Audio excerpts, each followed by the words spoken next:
ಯಶ್, ಮೂಲತಃ ನವೀನ್ ಕುಮಾರ್ ಗೌಡ, 2000ರ ದಶಕದಲ್ಲಿ ಟೆಲಿವಿಷನ್ ಮೂಲಕ ತಮ್ಮ ವೃತ್ತಿ ಜೀವನ ಆರಂಭಿಸಿ, 2007ರಲ್ಲಿ ಜಂಬದ ಹುಡುಗಿ ಮೂಲಕ ಚಿತ್ರಕ್ಕೆ ಪಾದಾರ್ಪಣೆ ಮಾಡಿದರು. ಮೊಗ್ಗಿನ ಮನಸ್ಸು 2008 ಚಿತ್ರದ ಮೂಲಕ ದೊಡ್ಡ ಯಶಸ್ಸು ಕಂಡರು.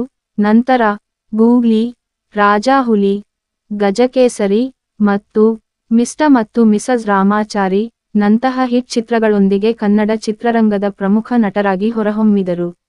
2018ರಲ್ಲಿ ಬಿಡುಗಡೆಯಾದ ಕೆಜಿಎಫ್ ಅಧ್ಯಾಯ 1 ಮತ್ತು ಕೆಜಿಎಫ್ ಅಧ್ಯಾಯ 2, 2022 ಚಿತ್ರಗಳ ಪ್ಯಾನ್ ಇಂಡಿಯಾ ಯಶಸ್ಸಿನಿಂದಾಗಿ ರಾಷ್ಟ್ರವ್ಯಾಪಿ ಸ್ಟಾರಡಂ ಗಳಿಸಿದರು. ಕೆಜಿಎಫ್ 2 ಅತಿ ಹೆಚ್ಚು ಗಳಿಕೆ ಮಾಡಿದ ಕನ್ನಡ ಚಿತ್ರಗಳಲ್ಲಿ ಒಂದಾಗಿದೆ. ಆರಂಭಿಕ ಜೀವನ ಮತ್ತು ವೃತ್ತಿ ಜೀವನ. ಜನನ ಮತ್ತು ಶಿಕ್ಷಣ. ಜನವರಿ 8, 1986 ರಂದು ಹಾಸನ ಜಿಲ್ಲೆಯಲ್ಲಿ ಜನಿಸಿದರು. ಮಹಾರಾಜ ಹೈಸ್ಕೂಲ್ನಲ್ಲಿ ಓದಿದರು ಮತ್ತು ಬಿ. ಕಾರಂತ ಅವರ ಬೆನಕ ನಾಟಕ ಶಾಲೆಯಲ್ಲಿ ರಂಗಭೂಮಿಯಲ್ಲಿ ತರಬೇತಿ ಪಡೆದರು. ದೂರದರ್ಶನ, ನಂದಗೋಕುಲ ಮತ್ತು ಉತ್ತರಾಯಣ ನಂತಹ ಯಶಸ್ವಿ ಟೆಲಿವಿಷನ್ ಧಾರಾವಾಹಿಗಳ ಮೂಲಕ ಜನಪ್ರಿಯತೆ ಗಳಿಸಿದರು.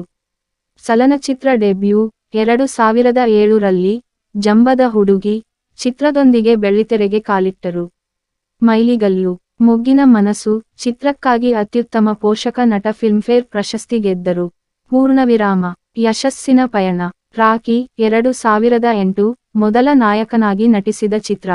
ಕಿರಾತಕ 2011 ಚಿತ್ರವು ಅವರಿಗೆ ದೊಡ್ಡ ಬ್ರೇಕ್ ನೀಡಿತು. ಗೂಗ್ಲಿ 2013, ರಾಜಾ ಹುಲಿ 2013 ಮತ್ತು ಗಜಕೇಸರಿ 2014 ಚಿತ್ರಗಳು ಅವರ ನಟನೆಯನ್ನು ಇನ್ನಷ್ಟು ಎತ್ತರಕ್ಕೆ ಕೊಂಡೊಯ್ದವು. ಮಿಸ್ಟರ್ ಮತ್ತು ಮಿಸಸ್ ರಾಮಾಚಾರಿ 2014 ಕನ್ನಡ ಚಿತ್ರರಂಗದ ಸಾರ್ವಕಾಲಿಕ ಹಿಟ್ ಚಿತ್ರಗಳಲ್ಲಿ ಒಂದಾಯಿತು. Pan India star. ಕೆಜಿಎಫ್ ಅಧ್ಯಾಯ 1 2018 ಮತ್ತು ಕೆಜಿಎಫ್ ಅಧ್ಯಾಯ 2, 2022 ಚಿತ್ರಗಳು ಅವರನ್ನು ಭಾರತೀಯ ಚಿತ್ರರಂಗದ ದೊಡ್ಡ ತಾರೆಯಾಗಿ ಬೆಳೆಸಿದವು. ಕೆಜಿಎಫ್ 2 ಇದು ಕನ್ನಡ ಚಿತ್ರರಂಗದ ಇತಿಹಾಸದಲ್ಲಿ ಅತಿ ಹೆಚ್ಚು ಗಳಿಕೆ ಮಾಡಿದ ಚಿತ್ರಗಳಲ್ಲಿ ಒಂದಾಗಿದೆ. ವೈಯಕ್ತಿಕ ಜೀವನ. ನಟಿ ರಾಧಿಕಾ ಪಂಡಿತ್ ಅವರನ್ನು ವಿವಾಹವಾಗಿದ್ದಾರೆ. ಅವರು ಯಶೋ ಮಾರ್ಗ ಫೌಂಡೇಶನ್ ಮೂಲಕ ಸಾಮಾಜಿಕ ಕಾರ್ಯಗಳಲ್ಲಿ ತೊಡಗಿಸಿಕೊಂಡಿದ್ದಾರೆ.